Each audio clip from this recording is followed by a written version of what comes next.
말씀으로 원수와의 멋진 대면이라는 제목으로 우리 함께 은혜를 나누겠습니다.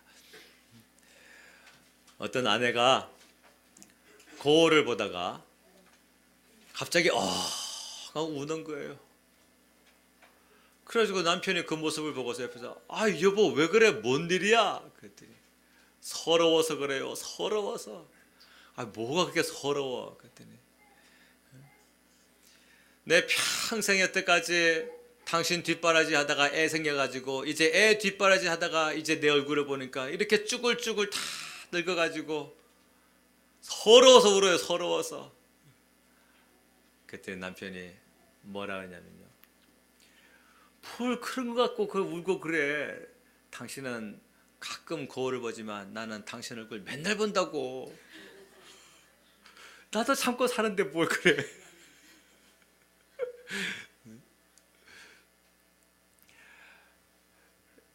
여자의 숙제는 그 젊었을 때의 얼굴을 어떻게 하면 늙을 때까지 가지고 갈 건가. 이게 여자들의 숙제죠. 남자들의 숙제는 그 헛된 꿈을 안고 사는 여자를 어떻게 평생을 함께 살 건가. 그게 남자들의 숙제죠. 목사에게도 숙제가 있어요. 어떻게 하면 하나님의 말씀이 하나님 말씀답게 들리게 할 것인가. 이게 목사의 영원한 숙제예요. 성도에게 필요한 숙제가 있어요. 그게 뭐냐면 성경적이다 하면 그 말씀을 하나님의 말씀으로 받는 것입니다. 비록 그것을 목사가 전하든 교사가 전하든 어린아이가 전하든 성경적이다 하면 그 말씀을 하나님의 말씀으로 받아야 돼요. 왜냐하면 성경적이다라고 하는 것은 그 속에 성령의 감동이 있기 때문에. 그러므로 평소에 아내들의 입장에서 원래 신앙생활을 아내가 조금 더 열심히 하는 게 보통 경향이 있지 않습니까? 안 그런 가정도 물론 있지만, 그래서 평소에 참 무너진 삶을 사는 남편이라 한다 할지라도 갑자기 뭔가 성경적인 말을 할 때는 그 속에 성령의 감동이 있는 것입니다. 그렇게 받으면 정확해요. 내 몸에 낳은 자식이라 한다 할지라도 그 자식이 평소에는 참 말썽도 부리고 말을 안 듣고 하다가도 성경적인 말을 할 때가 있어요. 그때는 그 속에 나를 일깨우시는 성령의 감동이 있는 것입니다. 믿으십니까? 네. 목사의 숙제는 오늘 전하는 이 설교 말씀이 성경적이어야 하고, 이 성경적인 말씀이 어떻게 하면 하나님의 말씀으로 성도들에게 들릴 수 있을까. 이게 영원한 목사의 숙제예요. 오늘 그 숙제가 풀리게 되길 바랍니다. 아멘. 성경적인데도 말하는 사람이 사람이다 보니까 사람의 말로 듣는 것, 이제 바로 여기서 문제가 발생합니다. 아무리 성경적인데도 그 전달하는 자가 사람이다 보니까 사람의 말로 들을 때에 저건 목사님의 말이지, 저건 교사의 말이지, 저건 부모님의 말이지, 저건 내 자식의 말이지 라고 성경적임에도 불구하고 사람의 말로 들을 때에, 그때에 이제 우리는요 성령의 감동을 끊어버리는 거예요. 그때부터.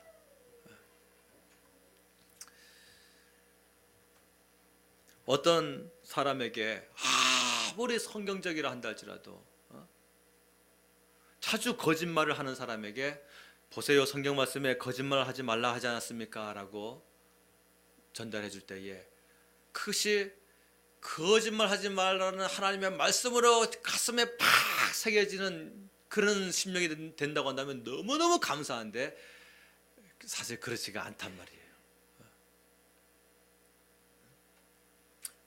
만약에 그런 사람이라고 한다면 아무리 성경적이라고 해도 하나님이 직접 나타나셔가지고 구름을 막 확 걷어붙이고 찌렁찌렁 울리는 말씀으로 남을 미워하는 사람이라고 한다면 원수를 사랑하라 이놈아 하면서 막 찌렁찌렁 울리는 그런 음성으로 말씀하시면 그러면 이제 하나님의 말씀이다 합니다. 안 그러면 목사가 아무만 성경을 열고서 여기에 기록되어 있습니다. 여기에 기록되어 있습니다. 원수를 사랑해야 됩니다. 라고 말해도 여전히 원수를 미워하고 하나님의 말씀으로 듣지 않는 문제가 발생한단 말이죠. 만약에 어느 날 여러분들이 음란한 마음이 들었어요. 길을 걷다가 근데 갑자기 내 눈 위에 구름이 확 거치더니 빛이 반짝반짝 빛나면서 음란하지 말란 말이야 이놈아 하고서 큰 음성이 막 찌렁찌렁 귀에 들렸다고 한다면 아이쿠야 이거 하나님의 음성이구나, 하나님의 말씀이구나. 그 앞에서 여전히 음란한 마음을 가질 사람이 누가 있겠어요? 강 큰 남자죠. 강 큰 사람이죠. 아무도 그렇게 못할 거예요.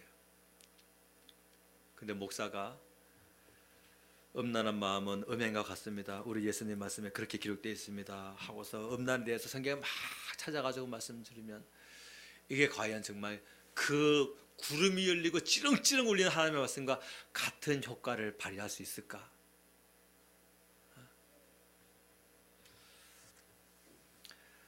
술잔을 앞에 두고 앉아 있을 때에 하늘이 막 열리고서 네 놈! 술 취하지 말란 말이야! 그러면 그 음성을 들었음에도 불구하고 술잔을 입에 털어넣을 사람이 누가 있겠어요? 아무도 그렇게 못할 겁니다. 그런데 목사가 이제 그 말을 한단 말이에요. 갈라디아서 5장 21절 말씀에 술 취하는 자는 하나님 나라에 못 들어간다고 했습니다. 고린도전서 6장 10절 말씀에도 술 취하는 자는 하나님의 나라에 못 들어간다 했습니다. 근데 이걸 목사가 전해주니까 하나님 말씀으로 가슴에 와닿는 거예요. 성경에 분명히 기록되어 있는데 거짓말은 어떻습니까? 우리가 거짓말을 할 때에 네 놈! 어떠한 이유든지 간에 거짓말은 안 돼! 거짓말 하지 마! 그러면은 와 하나님이 내게 말씀하셨다 하고서 그 앞에서 또 거짓말 할 사람은 없을 거예요. 요한계시록 21장 8절에 거짓말하는 자는 불과 유황으로 타는 못에 던져지리라. 근데 이제 문제는 뭐가 발생하는 거예요? 그걸 목사가 전해주는 거예요. 그러니 지극히 성경적임에도 불구하고 거짓말이 또 나옵니다. 그러니 목사의 숙제예요. 어떻게 하면 설교 말씀을 하나님의 말씀으로 감동 있게 전달이 될 수 있을까? 과연 그게 가능한 건가? 근데 성경에 보니까 가능해요. 데살로니가 전서 2장 13절 말씀에 보니까 데살로니가 교회 성도들이 바울 팀의 말을 하나님의 말씀으로 받았더라고요. 사람의 말인데 너희가 우리에게 들은 바 하나님의 말씀을 받을 때에 사람의 말로 받지 아니하고 하나님의 말씀으로 받음이니 진실로 그러하도다. 바울의 목사님 그건 바울의 설교였으니까 그렇죠. 아니에요. 바울의 설교도요 불순종하고 말 안 듣고 바울을 핍박하고 돌 던진 사람 얼마나 많은지 모릅니다. 그러니까 이건요 믿음의 차이인 거예요. 믿음의 차이. 목사님의 말씀이든 교사의 말이든 제자의 말이든 아들의 딸의 말이든 아니면 구름이 그쳐서 하나님의 음성이든 혹은 이 성경에 기록된 말씀이든 성경적이라고 한다면 무슨 차이가 있겠냔 말이에요. 아멘입니까? 예. 사랑하는 여러분, 술 취하지 맙시다. 지옥 갑니다. 사랑하는 여러분, 거짓말하지 맙시다. 지옥 갑니다. 사랑하는 여러분, 음행하지 맙시다. 지옥 갑니다. 하나님의 말씀이에요. 이제 우리는 이와 같은 옛사람의 모습을 다 벗어버리고 새해가 시작된 이 신년 감사 주일날 새 피조물 된 새 마음 가지고 새 부대가 돼가지고 새 심령으로 말씀대로 살 수 있는 우리 서울 좋은교회 되시길 주님을 축원합니다. 아멘. 말씀을 들은 사람에게는요 순종이 요구가 되어지죠. 자식이 아들이나 딸에게 야 너 핸드폰 그만 보고 이놈아 게임 좀 그만하고 네 방을 치우든가 공부를 하든가 좀 해. 그러면 이제 그 말을 안 했으면은 모르겠는데 부모의 입에서 그 말이 나왔으면 이제 무엇이 요구되는 겁니까? 순종이 요구되어지는 거예요. 근데도 안 치우거나 핸드폰 하는 것을 중지하지 않고 있을 때는요, 이제 뭐가 됩니까? 뚜껑이 열리죠. 그리고 이제 분노가 폭발하죠. 너 엄마가 뭐라 그랬어? 왜 한 번 말할 때 말 안 들어? 우리가 하나님의 말씀을 안 들었으면 모르겠는데 들었으면은 그 다음에 요구되는 것은 순종입니다. 순종이 요구돼야 돼요. 아멘이라고 하는 말의 뜻은 뭡니까? 예스예요. 예스. 그렇게 될 줄로 믿습니다. 나에게 그렇게 성취될 줄로 믿습니다. 나도 그 뜻에 동의합니다. 예스예요. 근데 김 목사가 아멘을 연구해 보니까요, 한국의 아멘과 이스라엘의 아멘이 좀 달라요. 한국의 아멘은 믿음으로 하는 아멘이거든요. 근데 이스라엘의 아멘은요, 믿음 플러스 행동을 하더라고요.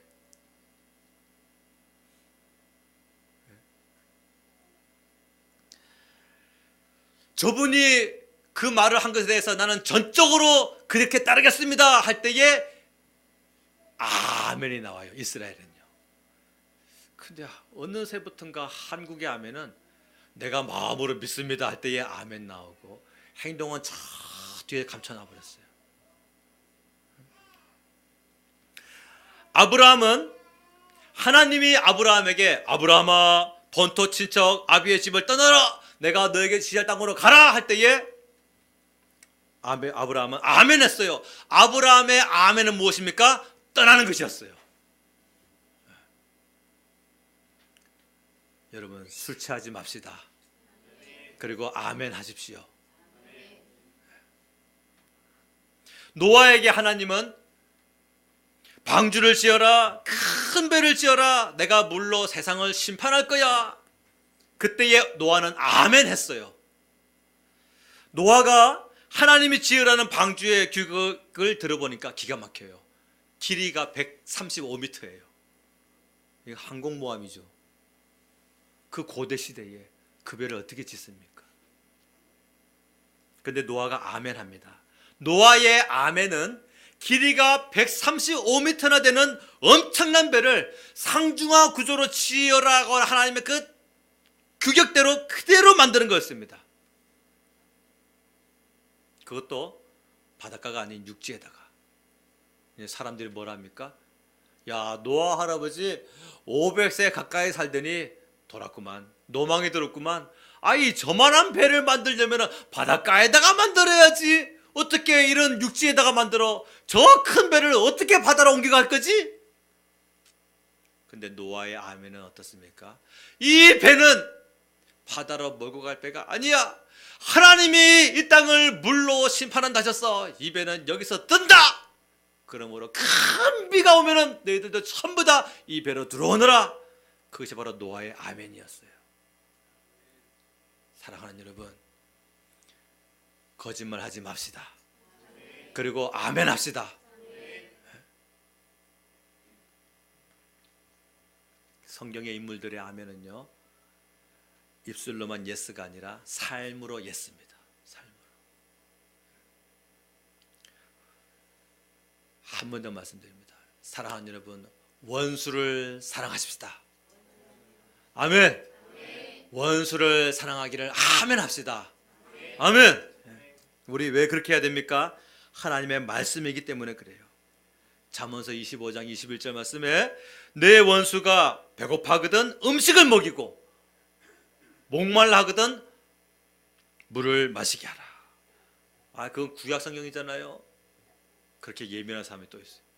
신약 성경에도 로마서 12장 27절 말씀에도 너의 원수가 줄이거든 먹이고 목마르거든 마시게 하라. 자, 이제 우리 원수를 대면할 준비를 합시다. 오늘 설교 말씀 제목이 뭐예요? 원수와의 멋진 대면. 그게 이제 내가 막 비수를 가지고서 가슴에 칼을 품고서 원수를 단칼에 찔러가지고 굴복시켜가지고 내가 이겼다 하는 그 단판이 아니라 하나님의 말씀으로 준비된 마음으로 가는 거예요. 오늘 이 신년 감사주일, 새해 첫 주일, 첫 예배가 무엇으로 하나님께 올려드려야 될 것인가? 원수와의 대면을 바치게 준비해야 돼요. 우리가 말씀을 암만 들어도, 말씀만 들으면 아무 소용이 없죠. 실행에 옮겨야죠. 우리가 지난 사무엘상을요 8월 달부터 시작해가지고 지금까지 얼마나 많이 들었습니까? 그리고 사무엘상 17장부터 시작해서 다윗의 얘기거든요. 그 다윗을 통하여서 사랑이 뭔지, 용서가 뭔지, 여호와의 영에 감동된 삶이 무엇인지를 지금까지 배워왔습니다. 이제 말씀만 듣지 말고 오늘 이 예배를 마치고 난 후에는 나의 대적, 나를 대적하는 자, 내 마음은 대적이 아니지만 나를 대적하는 자, 나를 원수같이 생각하는 자, 그 사람을 만날 준비를, 날짜를 세우고 구체적으로 나가시기를 주님을 축원합니다. 네? 승리해야죠. 말씀으로. 원수를 어떻게 대접할 것인가? 오늘 말씀을 통해서 원수 대접을 어떻게 할 것인지를 세 가지로 살펴보려고 합니다. 첫 번째, 감동을 주도록 지혜로워야 합니다. 지혜로워야 되는데 감동을 주도록 지혜로워야 된다는 것이죠. 자, 오늘 본문 말씀의 4절 말씀을 읽어보겠습니다. 시작. 다윗의 사람들이 이르되 보소서 여호와께서 당신에게 이르시기를 내가 원수를 내 손에 넘기리니 내 생각에 좋은 대로 그에게 행하라 하시더니 이것이 그날이다 하니 다윗이 일어나서 사울의 겉옷자락을 가만히 베니라. 아멘. 지혜롭게 행할 때 우리에게는요 넓은 마음이 있어야 돼요. 아멘입니까? 열왕기상 4장 29절 말씀 보니까 하나님이 솔로몬에게 무엇을 주셨어요? 지혜와 총명과 그 다음에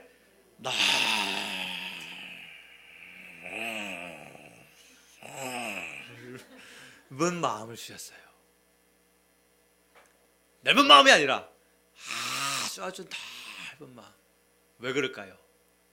솔로몬이 1,000번제를 드렸잖아요. 1000번의 제사를 드리고 나니까 하나님께서 감동이 돼가지고 야, 너 뭘 원해? 하나님 지혜입니다. 왜? 나는 연약하고 내가 해야 될 이 나라 일은 너무나 많은데 지혜가 없으면 나라 일을 돌볼 수가 없습니다. 지혜를 주십시오. 그랬더니 하나님이 지혜만 주신 것이 아니라 넓은 마음 주셨어요. 왜 그럴까요? 너무나 똑똑하고 지혜로운데 속이 좁으면 그 사람 감당 못합니다. 집안에 같이 사는 사람이 너무너무 총명하고 지혜롭고 똑똑한데 속이 밴댕이 소갈딱지면요 그 사람을 같이 못 살아요. 아주 주도면밀한 사람 돼가지고 말의 모든 것을 감당할 수가 없어요.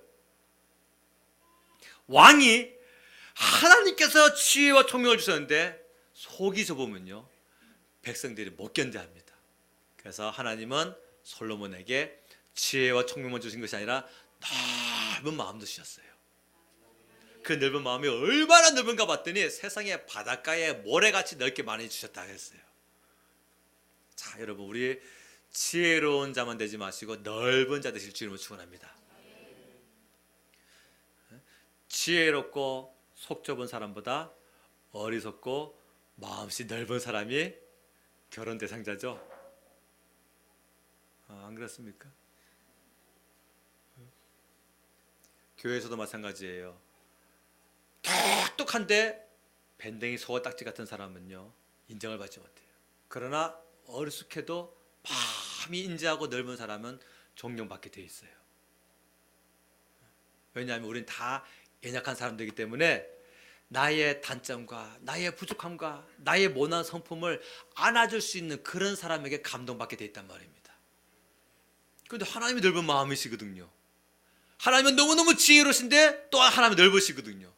그래서 그 하나님의 지혜와 하나님의 총명함으로 우리의 일거수일투족을 다 지적하시는 것이 아니라 내가 다 알지만 너를 품는다, 너를 안는다, 너를 용서한다. 거기에 그 하나님의 넓으신 마음에 우리가 감동돼가지고 하나님 앞에 눈물을 흘리면서 우리의 삶을 고치려고 하는 거 아니겠습니까? 예.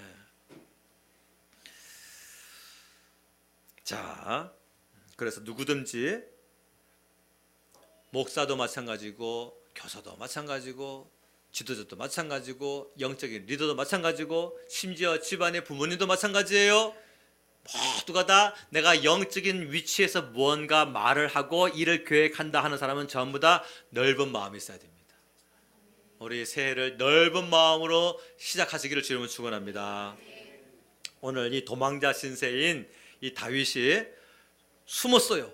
어디에 숨었는가 봤더니 동굴 속에 숨은 거예요. 근데 그 동굴 속에 누가 들어온 겁니까? 사울 왕이 들어왔어요. 혼자 뭐하러 들어왔어요? 응가하러 들어온 거예요. 응가하러. 대변을 보러 들어온 거예요. 자, 3절 말씀 한번 읽어볼까요? 3절 말씀 읽습니다. 시작. 길가 양의 우리에 이른즉 굴이 있는지라 사울이 뒤를 보러 들어가니라. 다윗과 그의 사람들이 그 굴 깊은 곳에 있더니. 아멘. 아이고, 이 다윗의 그 600명 중에 대다수의 사람들은 어느 한 곳에 다 숨겨놓고 다윗과 소수의 이 용사들만 지금 동굴 속에 다 몸을 숨기고 있는데, 아이 누가 혼자 저벅저벅 들어오다 보니까는 사울이 급해가지고 막 뛰어 들어오는 거예요. 동굴 속으로. 그래서 거기서 이제 용변을 보려고 하는 거예요. 엉덩이도 깎겠다, 걷어서 벗어났겠다. 딱 한 칸에 그냥 죽일 수 있는 절호의 찬스가 온 거죠. 다윗의 용사 중 하나가 속삭입니다. 장군님, 드디어 기회가 왔습니다. 우리의 이 지긋지긋한 피난 생활을 오늘로 딱 끝낼 절호의 찬스가 왔습니다. 우리 저 원수를 단칼에 없애버립시다. 그랬어요. 그때에 다윗은요, 칼을 들고서 사울의 머리를 벨 수 있었음에도 불구하고 그렇게 하지 아니하고 사울 왕이 벗어놓은 겉옷자락 끝을 살짝 팹니다. 아무것도 모르던 사울은요, 이제 바지를 지켜 올리고 저기 벗어났던 겉옷을 다시 입고 나갔죠. 사울이 다 동물 밖을 빠져나가고 나니까 그 뒤에 이제 다윗이 쫓아가는 거예요. 그래가지고 흔들어 보이는 겁니다. 임금이시여, 이게 뭡니까? 이게 당신의 옷자락입니다. 자기가 벗어놓은 옷 보니까 옷 끝이 한 쫙 잘리는 거. 다윗의 칼이 내 목을 자르지 않냐고 옷만 잘랐구나. 다윗의 지혜는요, 자기만을 살리기 위한, 자기를 위한 똑똑한 지혜가 아니라 감동을 주는 지혜였어요. 사랑하는 여러분, 우리가 감동을 주는 지혜로운 삶 되시길 주님을 축원합니다. 네? 어떤 사람은 지혜롭기는 한데 감동을 주는 지혜가 아니라 다른 사람에게 피해를 입히고서라도 나의 억울함이나 나의 자존심을 지키려고 하고 또 나의 이 빼앗긴 그런 이 존엄성을 다시 세우기 위하여 막 상대방의 마음에 비수를 집어던지는 그런 날카로운 지혜가 뛰어난 사람들도 있어요. 하나님의 말씀을 지키는 게 아니라 자기의 자존심을 지켜요. 말씀을 지키는 지혜가 아니라 내가 받은 피해를 그대로 안갚음으로 돌려주려고 하는 그런 지혜로운 사람도 있습니다. 그러니 영적인 생명을 칼로 베어내는 그런 어리석은 행동을 합니다. 실족하게 하는 일이 없을 수 없으나 실족하게 하는 그 사람에게는 화가 있도다.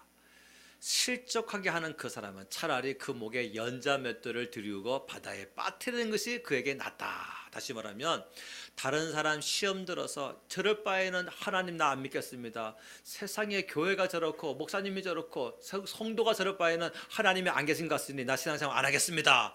그래가지고 교회를 따라가 그런 행동을 하는 사람이라고 한다면 인생 그만 살아라, 그 얘기예요. 인생 그만 살아라, 그 얘기입니다. 주님 말씀에. 다윗은 하나님을 신뢰했어요. 그랬더니 하나님이 다윗을 보호해 주셨어요. 감동을 주는 지혜를 발휘해야 다른 사람도 감동을 받고 하나님의 역사가 나타나게 되는 줄로 믿습니다.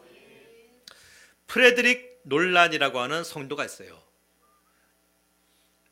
옛날에 기독교가 박해를 아주 심각하게 많이 받을 때에 많은 사람들이 예수님 믿는 이유 때문에 잡혀 죽을 때, 그때 얘기예요.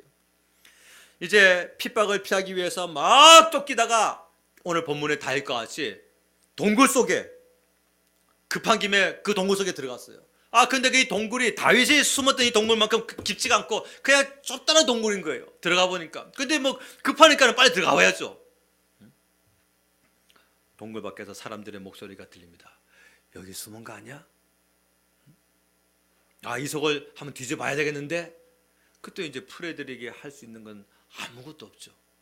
더 깊이 들어갈 수도 있는 것도 아니고 그 막다른 동굴에서 하나님 살려주세요, 도와주세요, 나를 지켜주세요 기도합니다. 근데 동굴 입구에서 또 음성이 들리네요. 뭐라고 들리는가 들어봤더니 여기는 없어. 그 옆에 사람이 그걸 자네가 어떻게 알아? 이 사람아 자세히 봐. 거미줄이 쳐졌잖아. 거미줄이. 여기는 없어. 가세. 갑니다. 프레드릭이 동굴에서 나오면서 깜짝 놀랐어요. 하나님의 역사는요, 막 지진이나 천둥이나 번개가 아니라 이렇게 너무너무 자연스러운 현상을 통하여서 우리를 보호하시는데, 프레드릭이 그 손으로 거미줄을 이렇게 거두면서 이런 고백을 합니다. 하나님이 함께 하시면 거미줄도 단단한 요새가 된다.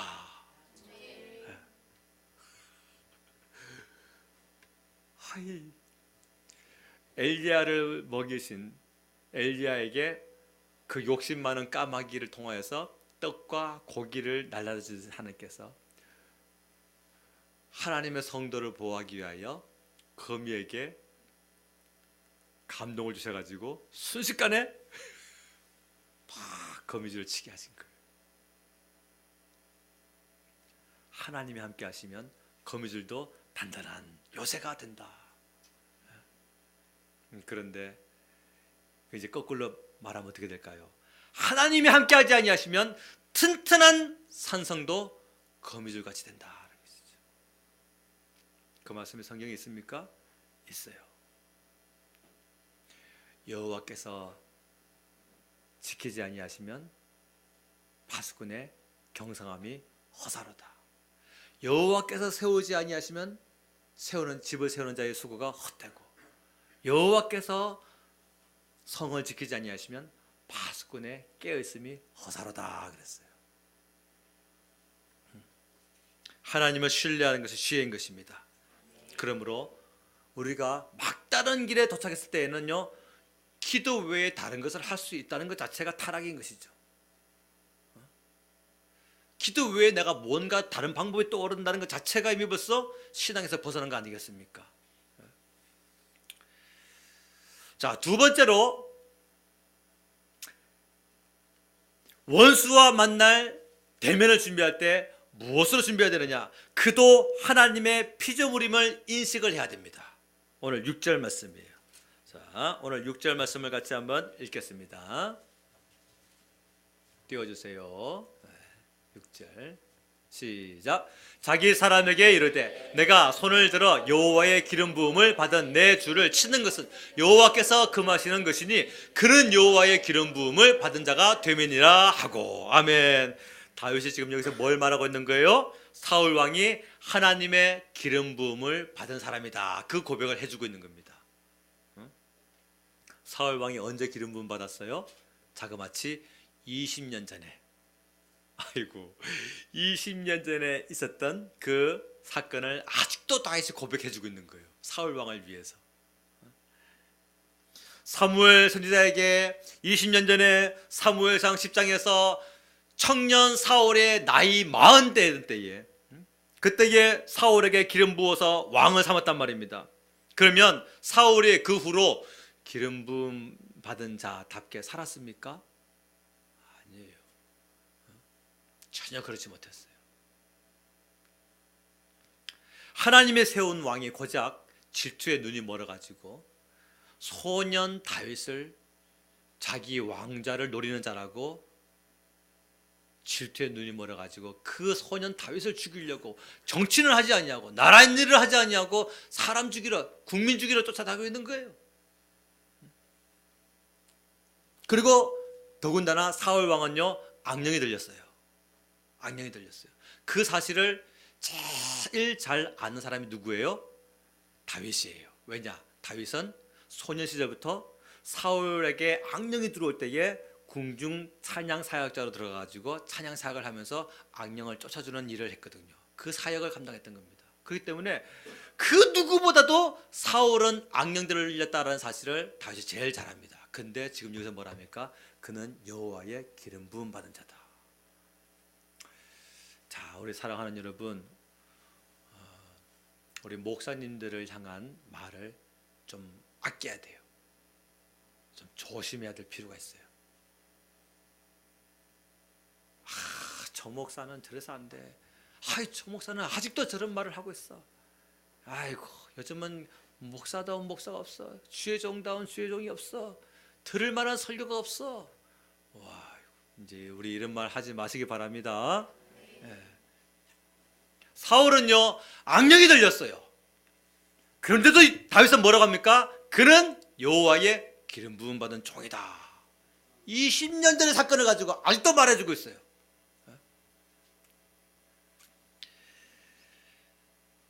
그것은 사울을 세운 분이 사람이 아니라 하나님이다라는 것에 대한 하나님의 주권을 인정하는 것입니다. 그렇잖아요. 대통령이 비서를 하나 세웠으면 그 비서가 일 잘못하면 국민이 비서를 끌어내릴 수 있는 것이 아니라 대통령이 해임시키는 것이죠. 비서를 세운 사람이 대통령이면 비서를 해임할 수 있는 권한도 대통령에게 있는 것입니다. 어떤 회사에 직원이 간부가 됐어요. 소비자가 가가지고 뭐 이런 간부가 다 있어 하고 간부를 끄집어낼 수 있는 것이 아니라 그 간부를 직임 해임할 수 있는 권한은 그 간부를 세운 지도자, 회사 사장님의 최고 경영자에게 있는 거죠. 마찬가지입니다. 이스라엘의 왕은 선지자를 통하여서 기름을 부어가지고 세우도록 하나님이 제도해 놓으셨어요. 하나님이 세우셨단 말입니다. 그러므로 그 직임을 해임하는 권한도 누구에게 있는 거예요? 하나님께 있는 거예요. 근데 사울이 아직 해임을 당하지 않냐고 왕권을 가지고 있네. 아직 죽지 않고 살아있네. 그것은 뭡니까? 아직 그를 통하여 하실 하나님의 일이 남아있다라는 거예요. 다윗은 그것을 신뢰했단 말입니다. 그 일이 무엇이든 간에. 우리는 알죠. 사울의 마지막 사명은, 불순종한 그가 마지막 남은 사명은 하나님의 성도인 다윗을 연단하는 도구로 쓰임받았다는 것을 알죠. 하지만 다윗은 모르잖아요. 자, 사랑하는 여러분, 하나님이 누군가를 직분으로 세웠을 때에 우리가 그 직분자에 대해서 함부로 왈가왈부할 수 있는 그런 말을 좀 아꼈으면 좋겠어요. 그게 우리의 지혜인 것입니다. 네. 다윗의 군사들이 장군, 때가 왔습니다. 처단합시다. 죽입시다. 그때 다윗이 한 말은요, 하나님이 세우신 자를 내가 피하는 것은 내가 하나님을 무시하는 것이다. 그 고백인 거예요. 하나님이 세우셨으니 하나님의 권한으로 그를 세울 건지 피할 것인지 나는 주님께 주권을 맡기겠다. 그게 다윗이 하나님의 주권을 인정하는 고백이란 말입니다. 다윗은 하나님의 주권에 침범하지 않았어요. 그리고 그 고백에는요, 놀라운 다윗의 신앙 고백이 들어있어요. 그는 여호와의 기름 부음을 받은 자가 됨이니라. 이 말은요, 다윗 스스로가 하나님의 기름 부으심을 소중하게 간직할 줄 아는 마음을 갖고 있었다는 뜻입니다. 왜요? 다윗도 똑같은 선지자에게 기름 부음 받았잖아요. 믿으십니까? 지금 우리 지금 원수와의 담판, 원수와의 대면 준비하는데 두 번째가 뭐다? 그도 하나님의 피조물이다라는 것을 기억을 한다. 다윗이 자기도 똑같은 선지자에게 기름 부음 받았거든요. 그래서 하나님의 기름 부으심에 대하여 소중하게 간직할 줄 아는 마음을 다윗이 가졌던 겁니다. 아유, 사무엘 선지자께서 사울에게 기름 부었더니 사울이 진짜 왕이 됐네? 그런데 그 선지자가 자기에게도 왔거든요. 그래가지고 나에게도 기름 부었단 말이에요. 나도 사무엘 선지자에게 기름 부음 받았으니 하나님이 나를 반드시 왕으로 세우실 것이다. 다윗은 하나님의 기름 부으심에 대해서 가슴에 오랫도록 간직할 수 있는 믿음이 있었어요. 어디에서? 광야에서, 사막에서, 황무지에서, 동굴에서, 피난 상황 속에서 하나님의 기름 부으심 그 사건을 가슴에 소중하게 간직할 수 있는 믿음이 있었단 말입니다. 요셉도 그 꿈을 간직을 할 수 있는 믿음이 있었어요. 처음에는요, 창세기 37장에서 해와 달과 11개의 별이 자기에게 절하는 꿈을 꾸죠. 그 꿈을 나눴더니 가족에게서 돌아오는 것은 핍박과 환난과 내쫓김과 종으로 팔림이었어요.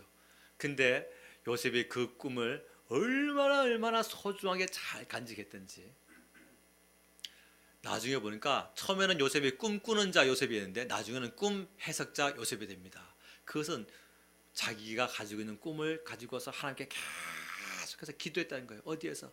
노예 생활할 때에, 또 그 다음에 감옥 생활할 때에, 하나님 나에게, 내가 17살 때에 나에게 주신 그 꿈, 해와 달과 11개의 별이 나에게 절하는 꿈을 주셨죠. 나는 그 꿈을 포기하지 않겠습니다. 내 비록 여기서 살지만은 하나님께서 반드시 내게 주신 그 꿈을 이루실 줄로 믿습니다. 근데 어느 날 그 감옥에 누가 들어왔어요? 두 사람이 들어옵니다. 범죄한 사람이. 누구예요? 술 맡은 관원장과 떡 굽는 관원장이 들어왔네.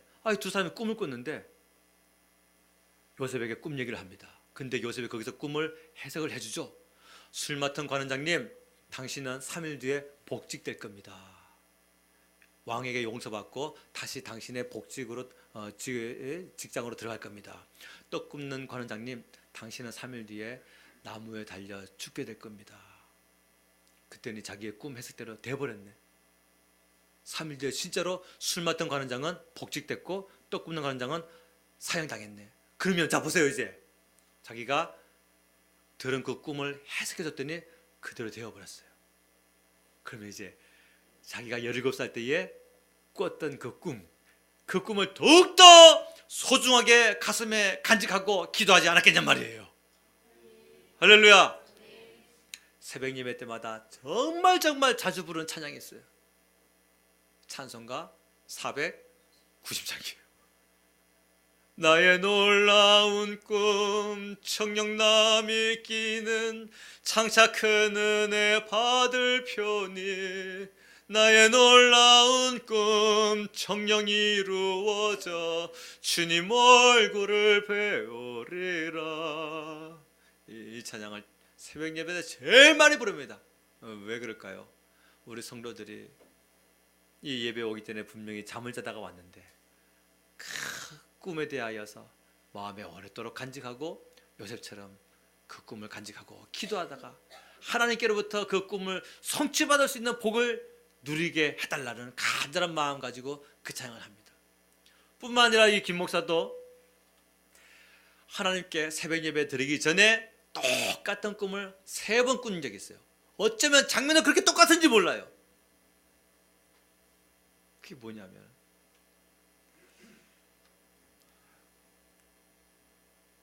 일, 2층으로 된 구조의 큰 예배당에 우리 성도님들 얼굴 쫙 보이고, 그 다음에 제가 처음 본 얼굴도 뒤에 쫙 있고, 큰 강대상에서 제가 설교하는 꿈을, 그걸 똑같은 꿈을 3번이나 꿨어요. 신기해요. 우리 하나님께서 우리 교회에 주신 비전이구나. 그래서 저도 역시 신앙 고백 가지고 그 찬양을 합니다. 나의 놀라운 꿈, 청령남이 끼는 개꿈이네. 여러분, 그러지 맙시다. 무언가 영적으로 하나님이 주신 꿈은요, 나에게 비전을 품고 간직하고 기도하여서 내가 너에게 이룰 때까지 소망을 가지고 갖고 있어라 라고 주신 하나님의 축복인 줄로 믿습니다.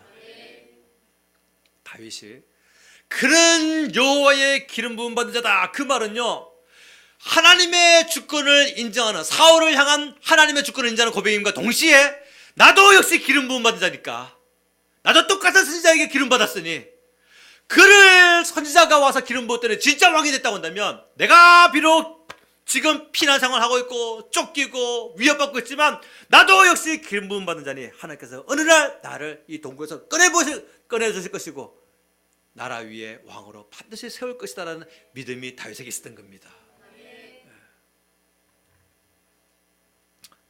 사랑하는 여러분, 원수와 대면할 준비를 하십시오. 어떻게 해야 됩니까?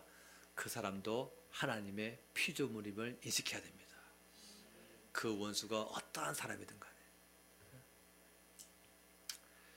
세 번째로 원수를 만날 준비를 해야 되는데 어떻게 해야 되느냐? 용서로 해야 됩니다. 자, 오늘 말씀에 10절부터 11절 말씀입니다. 10절부터 11절 말씀 읽겠습니다. 시작.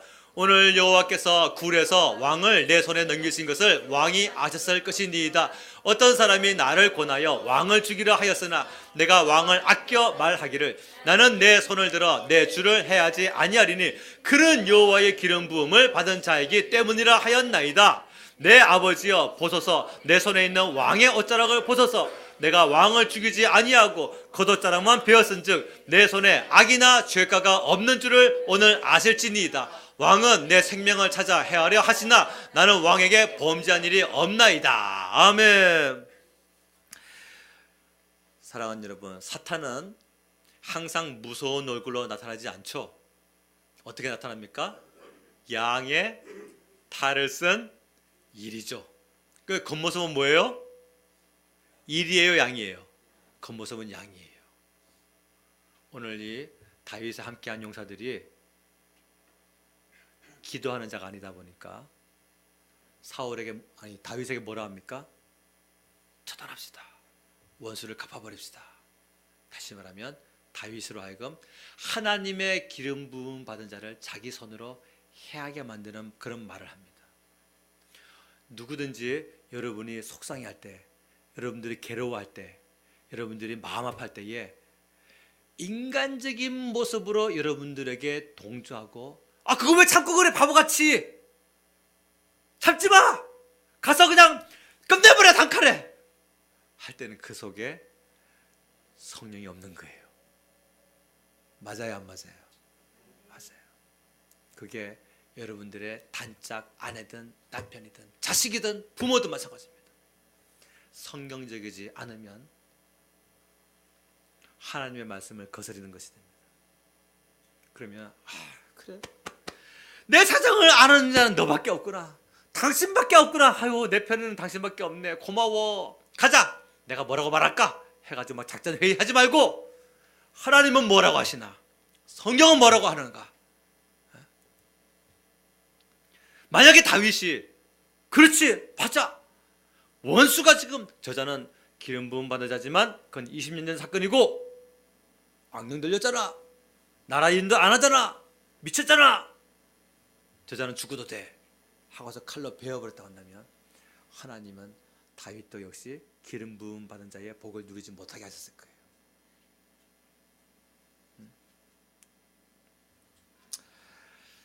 겉모습은 사람이지만 속에는 노략질하는 일이, 이것이 바로 악한 마귀 사탄이 하는 일입니다. 마귀가 사람을 통해서 역사하는데 우리 안에 있는 이 순수한 신앙, 말씀대로 살고자 하는 이 순수한 신앙을 넘어뜨리려고 하는데 절대로 물리적 힘으로 하지 않아요. 안 통한다는 걸 알기 때문에. 왜? 우리는 기도하니까, 우리는 말씀대로 살려고 노력하니까. 그러다 보니까 직선적인 물리적 힘으로 하지 않냐고 회유책을 써가지고서 감정적으로 다른 사람의 말을 듣게 함으로 말미암아. 그래서 뭐라 합니까? 이건 용서할 문제가 아니야, 이거 용서해줬다가는 저 사람 버릇이 나빠져. 그래가지고 이제 내가 그냥 복수의 칼을 가지고서 나의 억울함을 표현해야 되긴 해야 되는데 내 억울함을 표현하는 그런 방법은 다 감추고 그를 똑바른 버릇 세워줘야 된다는 그런 명목하에서 날카로운 비수를 꼽는 말을 하게 하죠. 골로새서 3장 23절 말씀에 무슨 일을 하든지 마음을 다하여 주께 하듯 하고 사람에게 하듯 하지 말라. 무슨 말을 하든지 무슨 일을 하든지 주께 하듯 하래요. 서로에게 말을 하기를 주께 하듯 하래요. 사람에게 하듯 하지 말래요, 말을요. 그러면 이제 우리가 한 가지 질문이 생기죠. 목사님, 주님 같아야 주님처럼 돼야죠. 뒤집어지겠는데, 미쳐버리겠는데. 열받아 버리면은 이게 미치는 것이 아니라 미쳐버리는 것이죠. 내가 안 변했으니까 미쳐버리는 것이죠. 내가 안 변했으니까 돌아버리는 것이죠. 아니, 뭔 천국이 미쳐버립니까? 뭔 하나님의 나라가 돌아버리냔 말이에요. 만약에 하나님의 나라가 미쳐버리고 하나님의 나라가 돌아버리면 우리 예수님은 돌아버린 자와 미쳐버린 자들의 왕입니까? 우리는 천국이에요. 우리가 하나님의 나라인 것입니다. 아멘. 사랑하는 여러분, 미쳐버리지 맙시다. 옆에 사람에게 인사하세요. 돌아버리지 맙시다. 미쳐버리지 맙시다. 용기는요, 용기의 힘은 어려운 것 같지만 굉장히 단순합니다. 그 용서할 수 있는 힘, 그게 엄청난 용기인데, 그 용서할 수 있는 힘은요, 마음에 참 많은 갈등이 일어나지만 이 갈등만 탁 뛰어넘고 나면요, 굉장히 단순해요. 굉장히 단순합니다. 마음에 아가페가 들어오면요, 내 입에서는 어느새 용서가 나오고 있어요. 오늘 13절 말씀에서 다윗이 자신을 더럽히지 않으려고 하는 말을, 멋진 말을 합니다. 13절 시작. 옛 속담에 말하기를 악은 악인에게서 난다 하였으니 내 손이 왕을 해야지. 악은 어디서? 악인에게서. 그러니까 다윗이 지금 이 말을 왜 하는 겁니까? 내가 악감정을 품지 않을 것은 내가 악인이 될까 두렵습니다. 그 얘기거든요. 그러니까 우리가 만약에 원수 갚는 말을 하거나 분노, 원망, 짜증, 신경질 막 폭발하는 말을 한다고 하면 그건 뭡니까? 내 심령이 그렇다는 거예요. 악은 악인에게서 난다. 그러면 바꿔서 얘기하면 선은 선인에게서 난다. 할렐루야. 지혜는 지혜자에게서 난다. 아멘입니까? 네. 마태복음 5장 44절 말씀에, 예수님 말씀에 우리가 누구를 사랑하래요. 그 누구를 사랑하고 누구를 위해서 기도하라 봤더니 누군가 봤더니 원수네. 너의 원수를 사랑하며 너를 핍박하는 자를 위하여 기도하라. 자, 여러분, 원수를 대면하기 전에 원수를 위해서 한번 기도해 봅시다. 나를 핍박하는 사람을 내 마음으로 판단하기 앞서서 먼저 마음으로 그분을 위해서 한번 기도해 봅시다. 누가복음 6장 35절 말씀에 오직 너희는 원수를 사랑하고 선대하며 아무것도 바라지 말고 꾸어주라. 돈도 꿔주래, 원수에게. 그럼 그 원수가 그 받은 돈 가지고 칼을 사고 창을 사고 총을 사고 무기를 사가지고 더 나를 효과적으로 해할 수도 있음에도 불구하고 원수에게 아무것도 바라지 말고 돈도 꿔주라는 거예요. 그리하면 너희 상이 클 것이요 또 지극히 높으신 이의 아들이 되리니 그는 은혜를 모르는 자와 악한 자에게도 인자하시니라. 이게 전부 다 예수님 말씀이에요. 목사의 말이 아니라 예수님 말씀입니다. 여러분 그렇게 하고 계신 줄로 믿습니다. 말씀을 맺겠습니다. 자, 우리가 어려운 힘에 겨운 일을 하면 우리 몸에서 땀이 나죠. 노동을 할 때 몸에서 땀이 납니다. 마찬가지예요.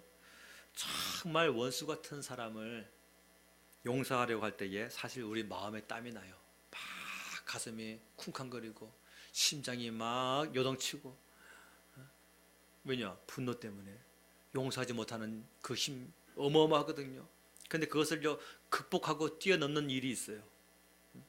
내 한쪽 구석에서는 막 쿵쾅거리고 땀이 날 정도로 갈등하고 있음에도 불구하고 아니야, 이렇게 하는 것이 하나님이 기뻐하시는 일이야, 원수 삼는 것은 내 하나님 기뻐하는 일이 아니라 하셨어 하고서 그 말씀의 오름을 위하여서 달려가는 발걸음이 있어요. 그때 우리 안에 막 하나님이 주시는 막 평강과 은혜와 기쁨이 넘치는 그 감동이 있단 말입니다. 사람이 정신적으로 흥분하면은 우리 몸에서도 아드레날린이 막 방출돼 가지고 다쳐도 상처가 난 줄 모르고 그 일을 막 다 진행했다가 나중에 집에 가가지고 당신 피나네 할 때 어디서 다쳤지 하죠. 그래요. 우리가 성령의 강력한 지배를 받게 되면요, 상처받은 줄 몰라요, 마음에. 그러니까 그를 막 있는 힘을 다해서 앞에 사람으로 용서하고 덮어주고 그를 세워주고, 그러다가 나중에 누가 야 당신 괜찮아? 마음에 상처 안 받았어? 내가 상처 받았나? 인간적인 윤리, 인간적인 도덕, 상호간의 예의 범절 이런 거 정말 다 무시해버리고 오직 말씀 때문에 말씀을 지키기 위하여 용서의 발걸음으로 원수를 대할 때에 우리 안에 말로 표현할 수 없는 그 영역, 엄청난 그 희열이 있단 말입니다. 그때는요, 그 사람의 됨됨이를 뛰어넘어 버려요. 그 사람의 괴팍한 성품 따위 그냥 과감하게 넘어버립니다. 그가 그동안에 내 속을 다 긁어놨던 그 상처받았던 마음, 피해의식 막 싹 다 뛰어넘어 버려요. 마치 벌겋게 달아오른 프라이팬 위에 버터 한 스푼 퍼가지고 올려놓으면 순식간에 막 다 녹아버리듯이 성령 충만한 심령으로 우리가 변화되기만 하면요, 우리 안에 있었던 옛 감정들은 다 순식간에 녹아버립니다. 그게 성령이 하시는 일이에요. 그리고 적극적인 용서를 합니다. 품어줍니다. 사랑하는 여러분, 성령이 주시는 엄청난 기쁨과 평강과 은혜의 그 용서의 아가페의 사랑이 우리의 가슴을 강타하기를 주님을 축원합니다. 그래야 우리도 이렇게 외쳤으면 좋겠어요. 내가 말씀을 지켰도다. 내가 엄청난 나의 감정의 산을 뛰어넘고 하나님의 말씀을 지켰도다 라고 외칠 수 있는 멋있는 신앙생활 하시는 여러분 되시기를 주님을 축원합니다. 기도하겠습니다.